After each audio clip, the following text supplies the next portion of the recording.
السلام علیکم دوستو، کیا حال ہے؟ میں ہوں غلام مرتضیٰ، یوٹیوب چینل کے ساتھ. ٹھیک ہے، آج تاریخ ہے 14 مئی 2020. آج کی اپڈیٹ جو نیوز ہیں کورونا کے بارے میں، کیونکہ آج کل جو بیسک افیئر چل رہا ہے، بیسک نیوز ہیں، وہ کورونا کے بارے میں آ رہی ہیں. پورے ورلڈ میں جو پوزیشن ہے اور یو اے میں جو کرنٹ پوزیشن ہے وہ یہ ہے کہ 20,386 ٹوٹل کیسز ہیں. یعنی رجسٹرڈ کیسز کی تعداد ہے 20,386، اور جو ریکور کیسز ہیں جس میں 6,523، اور ڈیتھ جو ہوئی ہیں 206. یہ 206 یو اے کی ڈیتھ کی پوزیشن جو ہے یعنی ریکور ہے، یعنی یہ کور میں ہے، یہ زیادہ نہیں ہے. اور گزشتہ 24 گھنٹے کے دوران 3 ڈیتھ ہوئی ہیں. تو یہ تعداد جو ہے بہتر پوزیشن ہے یو اے کی کورونا کے سلسلے میں، اور اس کی نیوز بھی اچھی ہے. ٹھیک ہے، اس کے بعد ہم آپ کو یہ بتاتے ہیں کہ ورلڈ لیول پر کیا خبریں ہیں. ورلڈ لیول پر جو خبریں ہیں وہ ہے 44,27,900. اسی طرح جو ڈیتھ کی پوزیشن ہے وہ ہے 2,98,077، اور جو ریکور کیسز ہیں وہ ہیں 15,46,811. یہ ورلڈ لیول پر ہے. ابھی ہم پاکستان کے بارے میں آپ کو بتائیں گے، کیونکہ ہمارا وہ ملک ہے، اس کے بارے میں تھوڑا بہت بتا دیں. تو جو کیسز کی تعداد ہے وہ ہے 35,298، اور جو ریکور ہوئے ہیں کیسز ان میں 8,899، اور ڈیتھ جو ہے 761 ہے. 761. تو یہ اسٹیبل پوزیشن ہے پاکستان کی، کیونکہ پاکستان کی آبادی 22 کروڑ ہے. 22 کروڑ کے مطابق اتنے کیسز اور اتنے وہ ریکور پوزیشن میں ہیں اور اسٹیبل پوزیشن میں ہیں. پاکستان میں جو لاک ڈاؤن کی پوزیشن ہے اس کو بھی نارملی کھول دیا گیا ہے. کچھ بزنس کھول دیے گئے ہیں، کچھ ابھی تک بند ہیں. اور حکومت نے یہ وارننگ جاری کی ہے، اگر اس کی وائلیشن کی گئی اور اس کا خیال نہ رکھا گیا، یعنی دوری قائم نہ کی گئی، ماسک نہ پہنا گیا، سینیٹائزر یوز نہ کیا گیا، اور مارکیٹوں میں رش بڑھا دیا گیا، تو ہو سکتا ہے کہ دوبارہ سخت کر دیا جائے. تو میں اپنے پاکستانی دوستوں کو کہوں گا کہ آپ جو ہے گورنمنٹ کے جو بتائے ہوئے اصول ہیں ان پر عمل درآمد کریں، تاکہ آپ کی سہولت کے لیے گورنمنٹ نے یہ کھولا ہے نا. کیونکہ آپ کی بے روزگاری میں اضافہ ہو رہا تھا، تو بے روزگاری جب کاروبار کھلیں گے سب کچھ، تھوڑا بے روزگاری میں بھی کمی آئے گی، اور آپ کے سہولت کے لیے بھی جو دکانیں کھلی رہیں گی.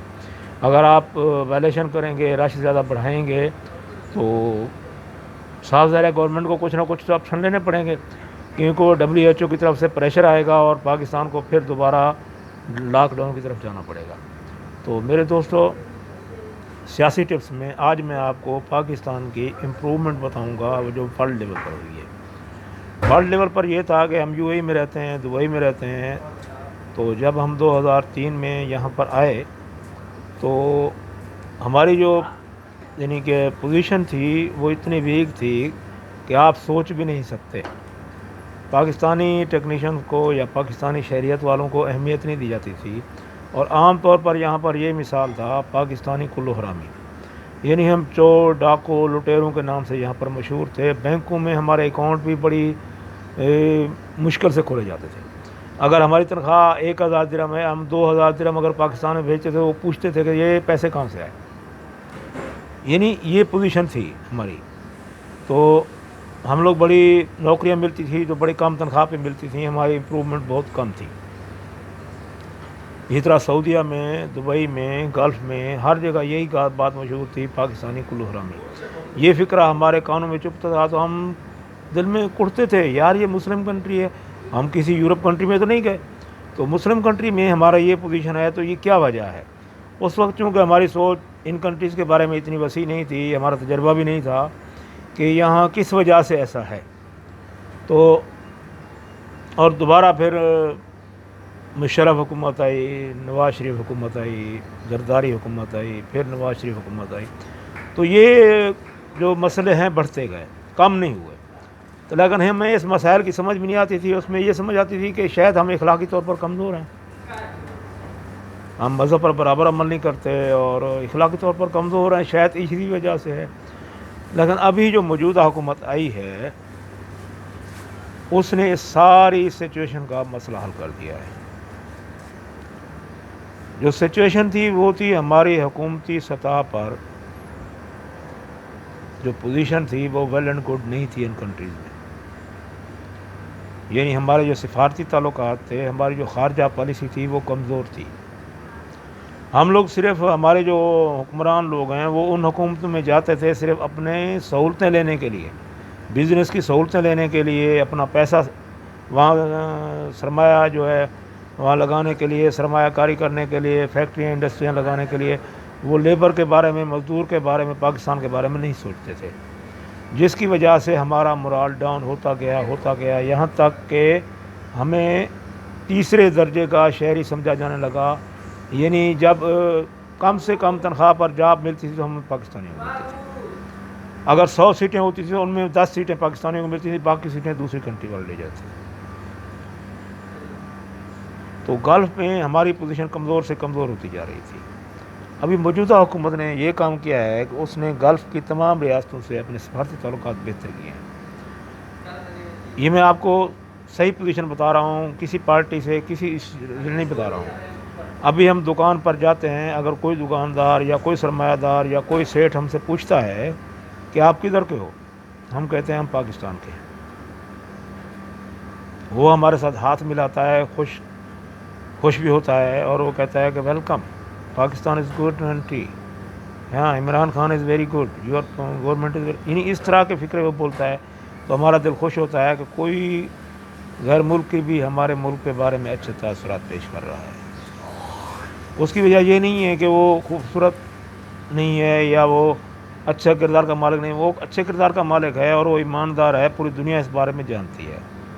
اس کو کرکٹ کے بارے میں بھی اس کی پاپولیشن زیادہ ہے، دوسرا وہ غیر ملک کی سطح پر بہت مشہور بھی ہے، اور اس نے جو ان ممالک سے تعلقات قائم کیے ہیں وہ بھی برابری کی سطح پر قائم کیے ہیں، غلامی اور آرڈر اینڈ فالو کی اس پر نہیں کیے۔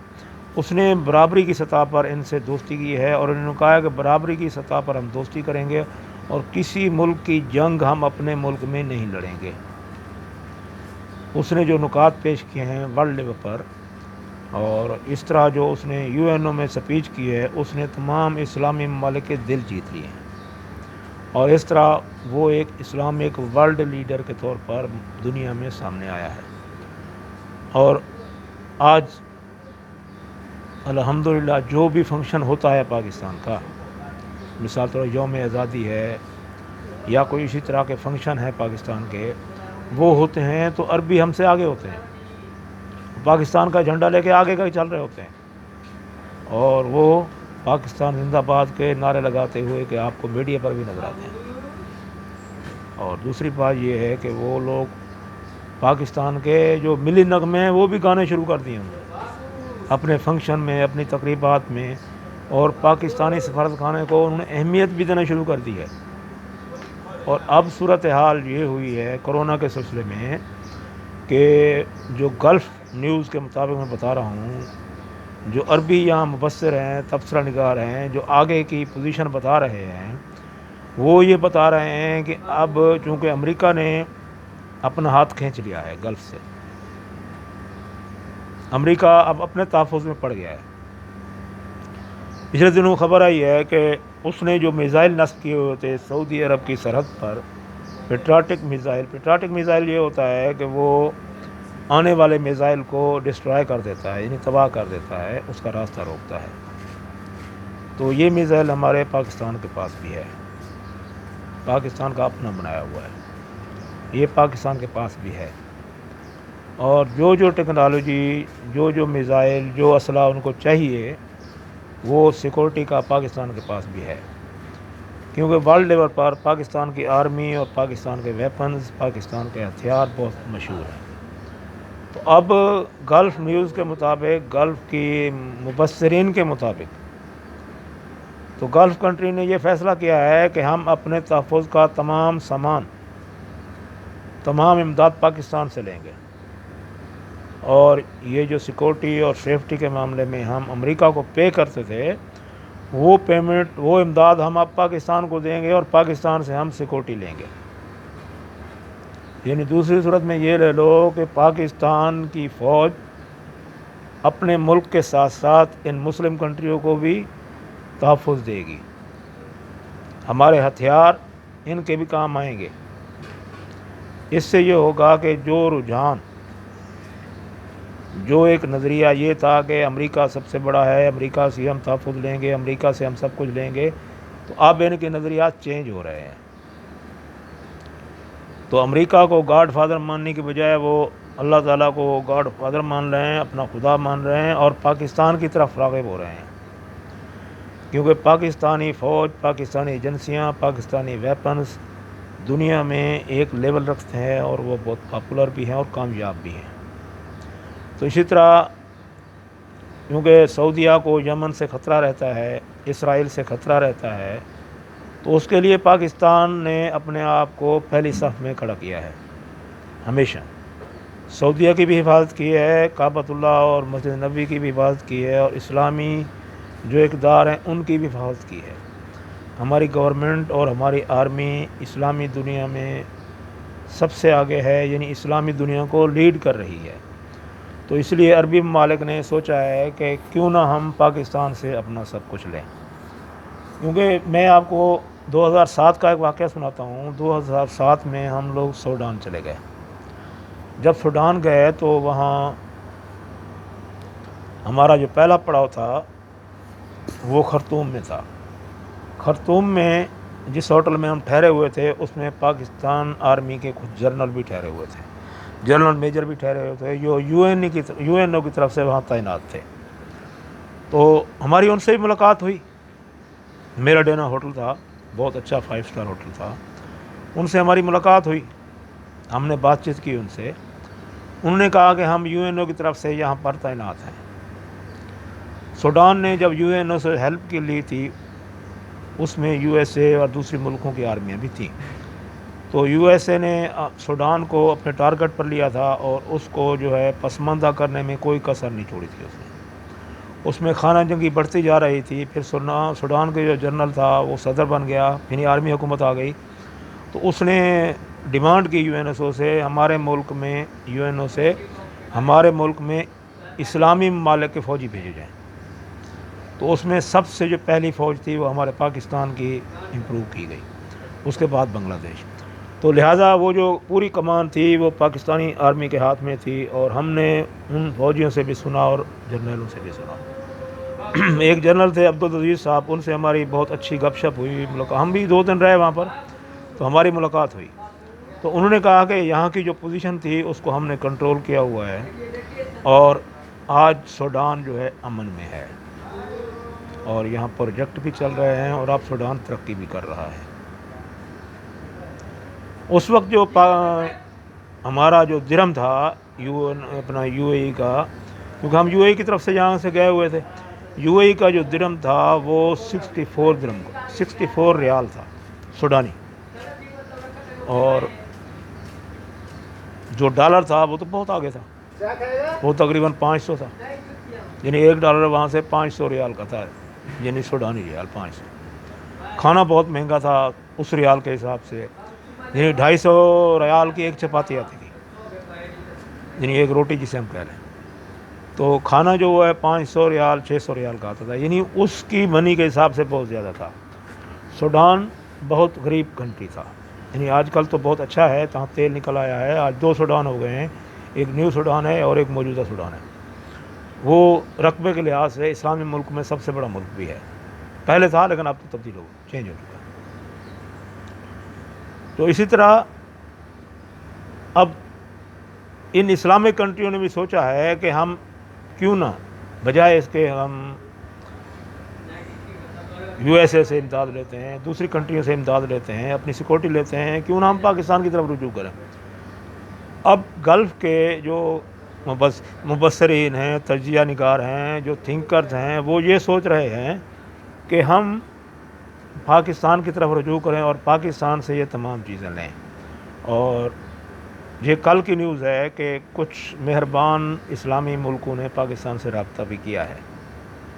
اور ان کو امداد کورونا کے سلسلے میں امداد دینے کا بھی وعدہ کیا ہے، اور اس سلسلے میں صاف ظاہر ہے وہ سیکورٹی مانگیں گے، کیونکہ یو ایس اے نے تو ہاتھ کھینچ لیا ہے، کیونکہ یو اے ای کو خطرہ ایران سے ہے اور سعودیہ کو خطرہ یمن سے ہے، یہ دونوں ممالک خطرے سے گھرے ہوئے ہیں، ٹھیک ہے، اور پاکستان کی آرمی، پاکستان کا اسلحہ اس سلسلے میں ان کی کافی امداد کر سکتا ہے۔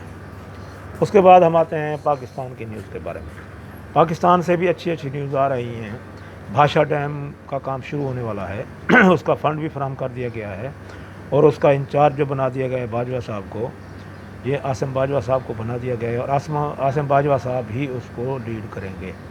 وہ پہلے بھی ایسے پروجیکٹ کر رہے ہیں جن میں سی پیک کا پروجیکٹ ہے وہی کر رہے ہیں، اور ہمارے جو اطلاعات و نشریات کے معاون ہیں، یعنی وزیر اعظم کے معاون ہیں، وہ بھی وہی ہیں، وہ حال ہی میں ان کی تعیناتی ہوئی ہے۔ شبلی فراز صاحب کو وزیر اعظم بنا دیا گیا ہے اطلاعات کا، یہ بھی ہمارے پاکستان کے لیے اچھی نیوز ہے۔ اور دوسری جو نیوز ہے وہ یہ ہے کہ میں آپ کو ایک اور بزنس کی ٹپس دوں گا جس سے آپ کروڑوں نہیں اربوں ڈالر کما سکتے ہیں، اربوں روپے کما سکتے ہیں، ٹھیک ہے۔ یہ 2 دن پہلے کی نیوز ہے۔ ہمارے جو جو وزیر اعلیٰ ہیں پنجاب کے، یہ بزنس انہوں نے بھی کیا ہے۔ انہوں نے نیب میں یہ بتایا ہے کہ میرے جو اتنے دولت مند ہونے کا راز ہے، پیسہ ہونے کا راز ہے، میں جو اتنا بڑا امپائر خریدے ہیں لندن میں اور پاکستان میں پراپرٹی خریدی ہے، وہ میں نے خریدی ہے بھینسوں کے کاروبار سے۔ یعنی میں نے 10 بھینسیں رکھی ہیں اور ان بھینسوں کا دودھ بیچا ہے، دودھ بیچ کے میں نے اپنے یہ امپائر، اپنے یہ بلڈنگز، اپنا یہ سارا بزنس بنایا ہے، اور اب بھی میں ان 10 بھینسوں کے دودھ بیچ کے گزارا کر رہا ہوں۔ سامعین، یہ پاکستان کے لیے بہت اچھی خبر ہے۔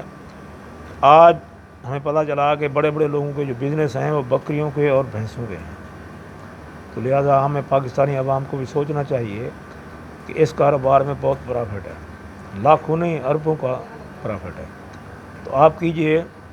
تو اس بارے میں آپ کو بھی ایک انفارمیشن دے دوں، میرے ایک عزیز ہیں، رشتہ دار ہیں، انہوں نے بھینسوں کا کاروبار کیا ہوا ہے، بھینسوں کا واڑہ کیا ہوا ہے، ان کے اوپر اس وقت 30 لاکھ کے قریب قرض ہے۔ سوچنے کی بات یہ ہے کہ ہمارے وزیر اعلیٰ صاحب کا جو سابقہ ہیں، ان کا کاروبار تو آپ چلا گیا، اربوں تک چلا گیا، لیکن میرا رشتہ دار لاس میں کیوں جا رہا ہے؟ میرے بھائی، یہ بھینسوں کا نام آسان ہے، یہ کسی عدالت میں، کسی کورٹ میں جا کر آپ لے لو گے، بہت آسان ہے، اور ہماری عدالتیں، ہماری کورٹ ماشاءاللہ، سبحان اللہ،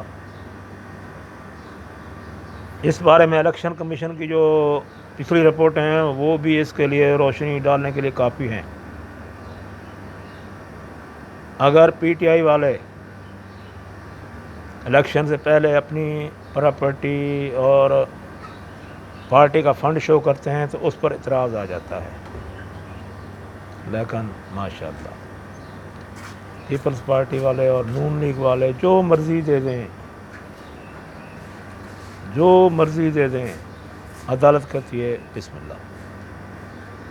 اس کی ریزن یہ ہے کہ اس پرچی کے نیچے بھی کچھ ہوتا ہے، اس فائل کے اندر بھی کچھ ہوتا ہے، جو عدالتوں میں عام طور پر چلتا ہے، آپ کو پتہ ہونا چاہیے۔ اسے عام زبان میں پہیے کہا جاتا ہے، اس فائل کو پہیے لگائیں گے تو فائل آگے جائے گی، ورنہ نہیں۔ دوسری صورت میں یہ ہے کہ ان کے بینک اکاؤنٹوں میں اضافہ کیا جاتا ہے، وہ ایسے اپلیکیشن ایکسیپٹ نہیں کرتے، غلط مطلب جو بھی یہ لوگ دیتے ہیں وہ لوگ ایکسیپٹ کر لیتے ہیں، اور ان کو الیکشن لڑنے کا پرچہ تھما دیتے ہیں، بھائی تم الیکٹ ہو آلریڈی۔ اور پچھلے دنوں میں یہ بھی سننے میں آیا ہے کہ ہماری جو مقتدر ادارے ہیں یا الیکشن کمیشن ہیں، انہوں نے الیکشن سے 2 مہینے پہلے وزیر اعظم بھی بنا دیا تھا۔ اتنی ترقی!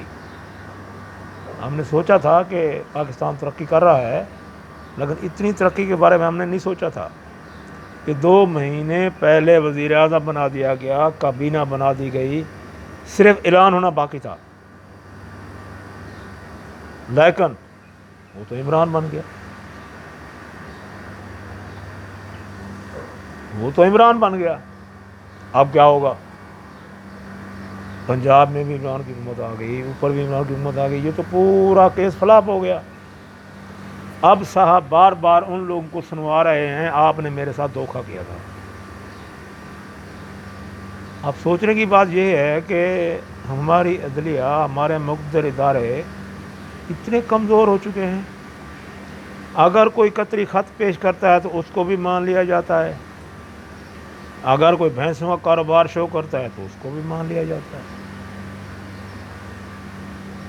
ٹھیک ہے، اب ایک آدمی کہتا ہے، ایک بھائی کہتا ہے کہ میرا باپ امیر تھا، لینڈ لارڈ تھا، 1930 میں اس نے کاروبار شروع کیا تھا، اور 60 اور 70 کی دہائی میں ہم دنیا کے سب سے امیر ترین لوگ تھے، اور پاکستان کے مین امید لوگوں میں ہمارا شمار ہوتا تھا۔ اور دوسرا بھائی کہتا ہے کہ الحمدللہ الحمدللہ میرا باپ ایک کسان تھا، ہمارا جو تعلق ہے غریب گھرانے سے ہے۔ ماشاءاللہ ہمارے ادارے بھی اس کو مان جاتے ہیں، اور ہماری کورٹ بھی مان جاتے ہیں، ہماری ہر چیز مان جاتی ہے۔ ابھی آپ دیکھیے کہ الیکشن کمیشن میں جو ان لوگوں نے اپنی پراپرٹیاں شو کیں، اپنی جائیدادیں شو کیں، ایک صاحب نے تو یہاں تک کہہ دیا کہ میرا بنگلہ جو ہے اسلام آباد میں وہ 30-35 لاکھ کا ہے، لیکن اس بنگلے کی مد میں جو قرضہ لیا ہے وہ کروڑوں میں ہے، یعنی اس بنگلے کو گروی رکھ کے جو بینک سے لون لیا ہے وہ کروڑوں میں ہے۔ اب سوچئے لاکھوں کا بنگلہ کروڑوں میں گروی کیسے رکھا جا سکتا ہے؟ یہ ناممکن ہے، لیکن ہمارے اداروں نے اس کو ممکن بنا دیا۔ ماشاءاللہ الحمدللہ ہمارے ادارے اتنے ترقی یافتہ ہو چکے ہیں۔ اور اب قطری خط کو ہماری وکلاء نے بالکل ایسے پیش کیا جیسے وہ حقیقت ہے، اور ہمارے میڈیا نے اس کو بڑھا چڑھا کے پیش کیا۔ ممکن ہے اب گائے اور بھینسوں کے کاروبار کو بھی ہمارے ادارے اتنا بڑھا چڑھا کے پیش کریں گے، ہمارا میڈیا اتنا بڑھا چڑھا کے پیش کرے گا، ہو سکتا ہے ٹی وی چینل والے بھی ٹی وی کے اندر بھینسیں نہ باندھنا شروع کر دیں، اور یہ اینکر حضرات دودھ بیچنا نہ شروع کر دیں۔ ابھی میں یہ سوچ رہا ہوں کہ میرے دروازے کی کنڈی کھڑکے گی، آگے آئے گا دودھ والا، دودھ لے لو، اور جب میں دروازہ کھولوں گا تو سامنے حامد میر کھڑا ہوگا، بھائی 1 کلو دودھ لے لو 100 روپے کا۔ الحمدللہ ہمارا ادارے کتنا ترقی کر رہے ہیں، دنیا چاند پہ پہنچ رہی ہے، ہم بھینسوں کی طرف جا رہے ہیں۔ بھینسیں اچھا کاروبار ہے، برا کاروبار نہیں ہے، لیکن یہ ہماری آنکھوں میں دھول جھونکنے کی کوشش نہ کرو۔ ہم لوگ باہر بیٹھے ہیں، اس کا مطلب یہ نہیں ہے کہ ہم مزدور ہیں تو پاگل ہیں، عقل نہیں رکھتے۔ عقل وہ لوگ نہیں رکھتے جن کی آنکھیں بند ہو چکی ہیں، جن کے دماغ میں پیسہ کا ہوس ہے، اربوں ڈالر کے ان کے باہر اکاؤنٹ ہیں، بلڈنگز ہیں، اگر ان سے پوچھا جائے تو کہتے ہیں وہ تو ہمارے بچوں کے ہیں، میرے تو نہیں ہیں، میں نے تو بھینسوں کا کاروبار کیا ہوا ہے۔ اور میں یہ دیکھتا رہتا تھا اکثر کہ یہ لاہور کی ڈڑوں پر بھینسیں کیوں چلتی رہتی ہیں، اور پولیس والے ان بھینسوں کے آگے پیچھے کیوں گھومتے ہیں۔ تو اب میرے کو پتہ چلا کہ وہ وزیر اعلیٰ کا بزنس تھا، اور ہماری پولیس والے ان بھینسوں کو چرانے کے لیے لے جا رہے ہوتے تھے، اور دریائے راوی میں نہلانے کے لیے لے جا رہے ہوتے تھے۔ اور ایک میں نے اور ویڈیو بھی دیکھی، مجھے یاد پڑتا ہے کہ ہماری بھینسیں الحمدللہ اتنی اچھی ہیں کہ وہ برج ہوتے ہیں نا جو روڈوں کے اوپر سے گزرتے ہیں، اوور ہیڈ برج سے انسانوں کی طرح چڑھ رہی ہیں، اتنی تہذیب یافتہ بھینسیں میں نے پہلی دفعہ دیکھی ہیں۔ وہ روڈ کراس کرنے کے روڈ سے نہیں جا رہی ہیں، وہ اوور ہیڈ برج سے جا رہی ہیں جیسے انسان جاتے ہیں۔ پھر میں نے سوچا کہ یہ شاید وہی بھینسیں ہیں جو وزیر اعلیٰ صاحب کی، کیونکہ برج بھی انہوں نے بنائے، بھینسیں بھی انہی کی ہیں۔ تو پھر میں نے دیکھا کہ پولیس والے ان کو ہانک بھی رہے ہیں ادھر ادھر۔ پھر میں نے سوچا یہ بھینسیں بھی شاید اسی وزیر اعلیٰ کی ہیں، اور اسی لیے پولیس والے ان کو پانی پلانے کے لیے جا رہے ہیں، اور جو لاہور میں نہر چلتی ہے نا اس میں نہلانے کے لیے جا رہے ہیں۔ اور بھینسیں اتنی عقل مند اور اتنی ذہین کہ ماشاءاللہ ماشاءاللہ، ان کی کمائی سے لندن میں فلیٹ، ان کی کمائی سے پاکستان میں ملیں، شوگر ملیں، فیکٹریاں لگا لی گئیں. یار پلیز میں حامد میر صاحب اور دوسرے میڈیا والوں سے پوچھنا یہ چاہتا ہوں کہ خدا کے لیے وہ ہمیں بھی بتا دو یار. ہم یہاں باہر رول رہے ہیں, ہم بھی وہی کاروبار کر رہے ہیں. وہ کون سی بھینسیں تھیں یار جو سونے کا دودھ دیتی تھیں اور کروڑوں میں بکتا تھا؟ اور میرا رشتہ دار ہے, اس نے بھینسوں کا واڑہ 30 سال سے کیا ہوا ہے, وہ گھاٹے میں ہی جا رہا ہے. 30-35 لاکھ روپے گھاٹا ہی ہے اس کو ہمیشہ. لیکن ہمارے وزیر اعلیٰ صاحب کے پاس کون سی گدڑ سنگھی ہے کہ ان کا کاروبار اب ہوتا جا رہا ہے, اب ہوتا جا رہا ہے, نیچے آ رہی ہے. اب میری خواہش ہے کہ جب میں پاکستان میں آؤں گا نا, وہ بھینسیں دیکھوں گا.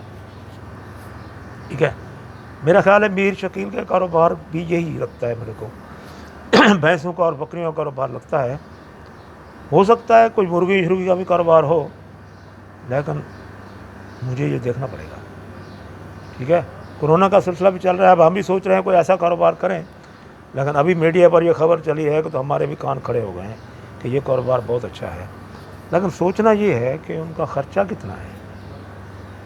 ٹھیک ہے, تو ٹھیک ہے, پاکستان آؤں گا ان شاء اللہ تعالیٰ, تبصرہ کروں گا. اور میرے نون لیگ برادری میں نون لیگی بہت ہیں, تھوڑا ان سے بھی پوچھوں گا یار مجھے میری ہیلپ کرو, ذرا مجھے اس بزنس کے بارے میں بتا دو. ٹھیک ہے, پاکستان میں بہت ہائی لیول کا بزنس ہے. ٹھیک ہے, آج تک اتنا ہی, باقی آئندہ گپ شپ بھی لگتی رہے گی اور اس بارے میں بھی بات کریں گے. ٹھیک ہے, تو ویڈیو بہت لمبی ہو گئی ہے. سلام, میری ویڈیو کو شیئر کیجئے, لائک کیجئے, کمنٹ دیجئے اور سبسکرائب کیجئے. اوکے, اللہ حافظ.